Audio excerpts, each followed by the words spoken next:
Buenos días, estimados escuchas. El día de hoy se celebra en la República Mexicana el Día del Abogado. Entonces, con este motivo, he querido hacer unas reflexiones que tendrían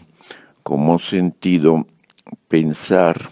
filosofar acerca de la tarea del abogado, del jurista, del estudioso del derecho, como el sistema más eficiente, por lo menos hasta lo que se ha encontrado, para regular el orden jurídico. El derecho en México ha cambiado sustancialmente por diferentes razones, principalmente porque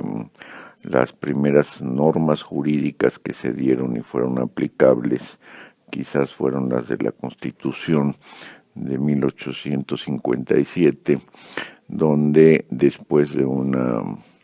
cruenta lucha o de varias luchas, el tema más importante era la forma como políticamente se iba a organizar el país. Hay quien pensaba que debería ser un país centralizado, pero hay quien pensaba que debería haber un país federalista, es decir, que estuviera constituido por estados libres y soberanos, dice la Constitución, aun cuando este tema de la discusión, de la soberanía, se discute porque realmente no hay una soberanía plena en los estados. Los españoles recientemente en sus reformas jurídicas hablan de autonomías, que me parece un término más adecuado. Sin embargo, bueno, ese era uno de los problemas, el tipo de país que se quería formar en México. Esto pasa desde la independencia en 1821 hasta, yo creo, la Constitución de 1857, que se integra a través del pensamiento de un grupo de intelectuales, de hombres muy apasionados en la creencia de su país, muy nacionalistas, y en el bando liberal. Y indiscutiblemente que en el bando conservador había también gente muy brillante que trataba de organizar las ideas, por un lado, que se habían formado en Estados Unidos a través de la forma como este país se estructuró políticamente,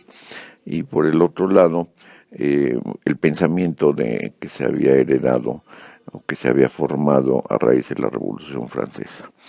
En estas dos vertientes se va formando un país que en sus primeros años del siglo XX, en toda la época posterior a Benito Juárez, se va integrando y va creciendo un país que pudiéramos pensar que son los cimientos del actual país, México, que a pesar de lo que se diga, pues es un país que se ha desarrollado con mucha eficiencia, con todos sus defectos. A partir de 1917, el jefe máximo de la Revolución Mexicana, Venustiano Carranza, que era un político también muy formado, pero en alianza con un grupo de, no diría yo de intelectuales, pero sí de hombres muy inteligentes como Calles, Obregón, de la Huerta, Vasconcelos, integran una idea muy interesante. En lugar de cambiar la Constitución de 1857, hacen una nueva Constitución y forman la Constitución de 1917, que sería más o menos la misma que la anterior, pero que incorpora figuras novedosas como la reforma agraria, como el territorio, un nacionalismo y una especie de neosocialismo que cobija o que recibe muchas inquietudes que se habían expresado en la revolución. Bueno, si ustedes se imaginan, desde 1917 en que se hace la Constitución y después una serie de leyes secundarias que se acostumbran, se empieza a hacer un sistema que yo diría que era centralista de facto, pero de federalista en la norma jurídica, ¿no? ¿Qué querría decir esto? Que por un lado la Constitución señalaba una serie de privilegios y de, de, de normas jurídicas hacia los estados y hacia los municipios, pero en ciertas prácticas, sobre todo en la práctica de la elección de los funcionarios que iban a aplicar ese sistema, fue un sistema centralista que aplicó con bastante inteligencia Porfirio Díaz y con un poco o un mucho de represión. Sin embargo, se formó un país donde había una especie de cadena de mando como en el ejército y ahí se hizo toda una estructura jurídica. Por poner un ejemplo, se dice que, por ejemplo, los estados que tienen la independencia de hacer cada quien su código civil con sus propias peculiaridades, recibían de la Secretaría de Gobernación un modelo, un machote, una, una pues una guía, digamos, de lo que debería ser la Constitución Civil y el Código Civil, y en forma tal de que en toda la República pues el Código Civil era prácticamente igual para todos los estados. Otro tanto pasaba en el Código Penal y en diferente legislación. Por alguna circunstancia el país se formó con bastante eficiencia hasta, podríamos pensar que hasta el año de 1968, en que hay una irrupción, hay un desconcierto, y que principalmente está formado por intelectuales y por jóvenes, de nuevo con inquietudes por un sistema que ya no estaba funcionando. A partir de ese año y se hacen varias reformas electorales, ya posteriormente con Luis Echeverría, después con José López Portillo, que tiene a su lado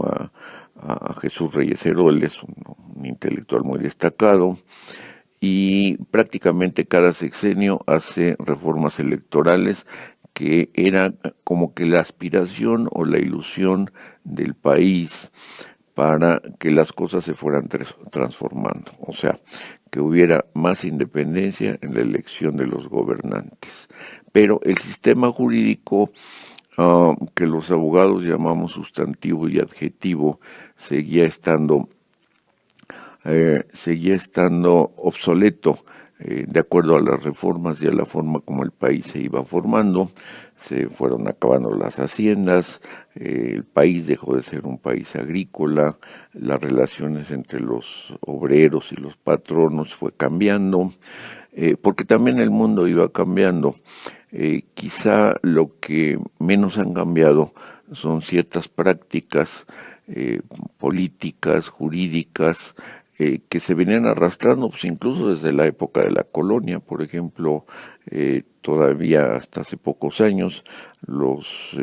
asuntos jurídicos se presentaban por escrito, se contestaban por escrito, y eso hacía un sistema obsoleto. Esto es en términos de derecho civil y derecho penal. El sistema penal, a nuestro juicio, bueno, pues todavía tiene deficiencias porque no se ha encontrado un sistema de castigar la infracción de la norma jurídica o de evitar que se violen los derechos de propiedad, los derechos a la vida, los derechos de las personas, tanto por un lado por el Estado, pero por otro lado también por una criminalidad naciente que es producto naturalmente de una crisis económica, de unas diferencias todavía muy importantes en materia económica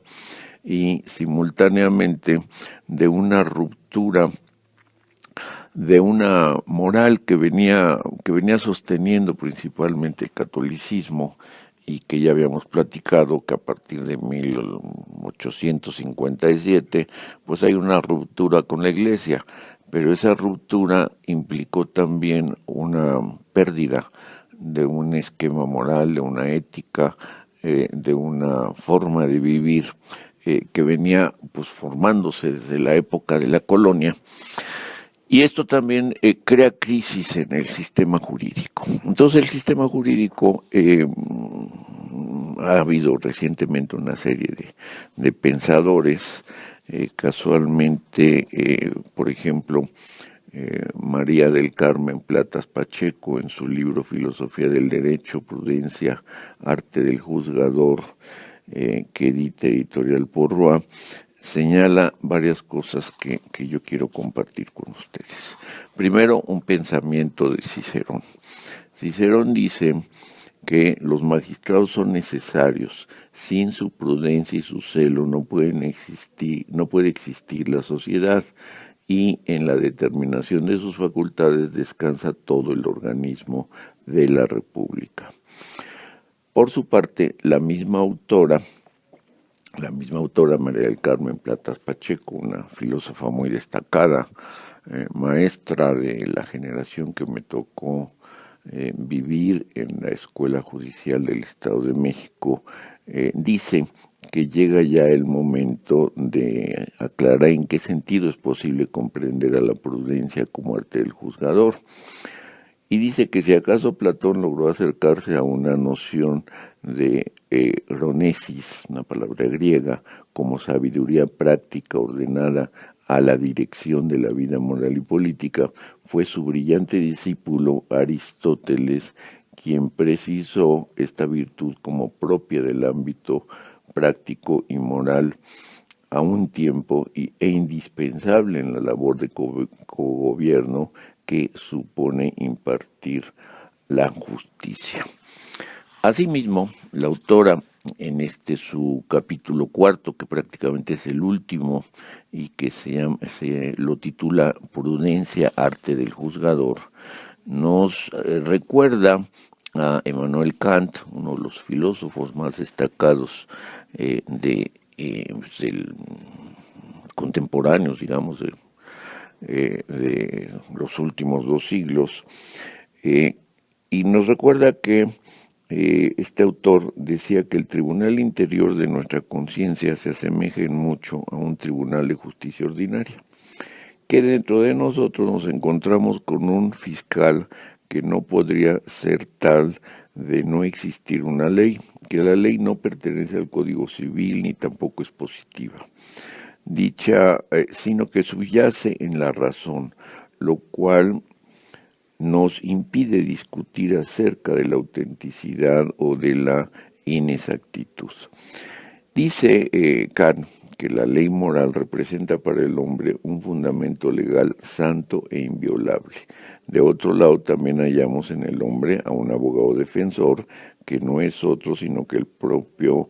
amor propio, el que tiende a disculparse y a refutar la acusación objetando los alegatos del fiscal. Por último, encontramos asimismo en nosotros un juez que nos absuelve o nos condena.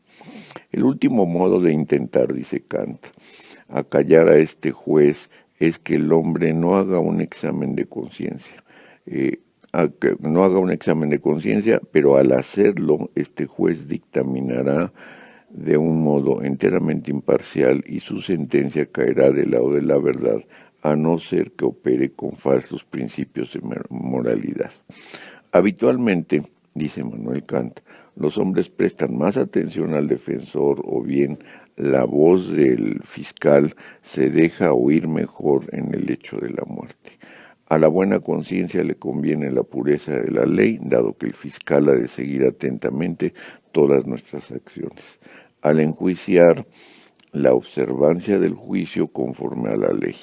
La conciencia moral debe de tentar principios de acción y no meramente especulativos, de modo que también tenga el propósito y la capacidad de llevar a la práctica su veredicto.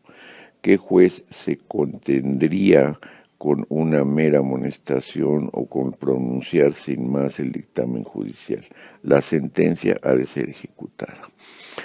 Y este es otro problema que se presenta en la República Mexicana. Quizá el sistema jurídico se haya modernizado, sea eficiente, sin embargo,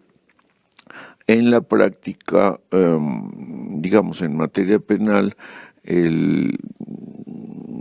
juzgar a una persona, a un delincuente o a un presunto delincuente, se ha convertido en una grave crisis, porque los delitos más comunes, que son los delitos menores,